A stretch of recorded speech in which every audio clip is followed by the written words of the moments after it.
Hi guys! Ngayong araw ay gagawa tayo ng siopaw pero kakaiba ito, may malunggay. 1 cup fresh milk, 1 teaspoon yes at 1 tablespoon sugar. Yan yung gagawin natin para malaman natin na active yung ating yes. Tapos hayan yung ating butter ay magpahid tayo sa ating mixing bowl para hindi siya madikit mamaya. Sayang yung sa papel kaya yan ang ipahid natin. 2 cups all-purpose flour. So, hayan. Then, sunod natin ang 1 teaspoon baking powder and malunggay powder. Mga 2 kutsara yata yan dried. 1/2 teaspoon salt. Ako rin ang nag-dried nun. 1/4 cup powder milk. And then, haluin. Mix lang natin yung ating dry ingredients.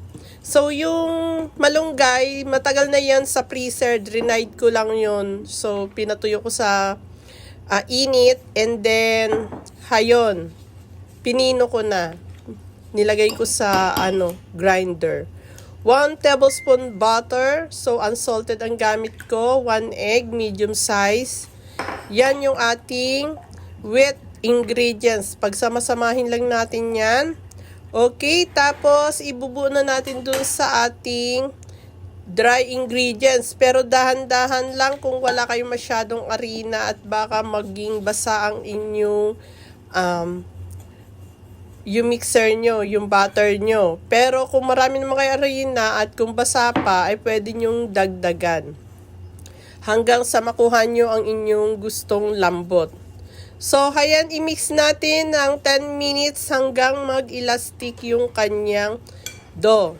So, tiyagaan lang yan guys. Brasuhan sa una, mahirap. Pero habang tumatagal ay sumasarap yan. Okay na. Magandang pang workout ito. And then, hayan, green na green. Ang ganda ng ating dough. At kung elastic na yan, ganyan mag-test. Pag hindi napupunit ay okay sa alright na ang ating dough. So, hayan, i-rest natin siya ng 1 hour. So, lagyan natin ng langis. Kahit anong langis, ang gamit ko ay olive oil yan. So, hayan, i-take a rest natin siya ng 1 hour hanggang sa mag-double ang kanyang size.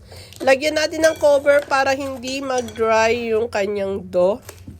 So, after 1 hour, tingnan nyo, lumaki na siya. Yung dating maliit, lumalaki na. Okay. So, hayan, masahin natin ulit siya at iporma sa gusto nating bilog. Kamusta na kayo? Tingnan nyo, ang payat ko na, no? So, ang tagal ko rin hindi nag-bake. Na-miss ko lang mag-bake. Kasi nung nagpapayat ako, ay hindi ako kumakain ng white. Yung puting harina, hindi ako makain at saka sugar. So, ngayon ay parang na-miss ko at saka wala na akong maisip na content. So, dahil yung ulam namin, dahil hindi kami nag-rice, sabaw-sabaw lang yung ulam namin, kaya yun. So, ito yung palaman natin, 1 breast chicken, 1/2 teaspoon salt, 1 teaspoon garlic powder, 1 teaspoon onion powder, and 1/2 teaspoon black pepper. So, lilagyan din natin ng isang egg, okay, tapos onion na fresh, yung puti. So, i-blend lang natin yan dyan sa ating food processor. Yan yung magiging silbing palaman ng ating dough. So, hayan yung ating dough. Ipapalaman lang natin na parang sa dumplings. Okay? Maliit lang yung ating gagawin dahil mas masarap yung isang subuan lang. So, diet portion, no? Then, yung iba niyan ay ipipreaser ko. Tapos, kapag mapagusto uli, ay i-steam na lamang. O kaya i-bake. Okay. So, hayan yung ating tinapay. So, hayon yung pinalsa natin kanina. And then, hayan, bilog siya. Yan, pataop. And then, lagyan natin ng parchment paper para madali nating matuklap at hindi magdikit-dikit.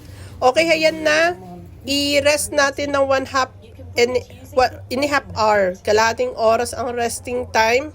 Then, steam natin sa kumukulong tubig ng mga 20 minutes. After 20 minutes, Charan! May masarap na kayong merienda. Pwede nyo isawsaw yan sa cheese. Maraming po salamat. God bless you, mom.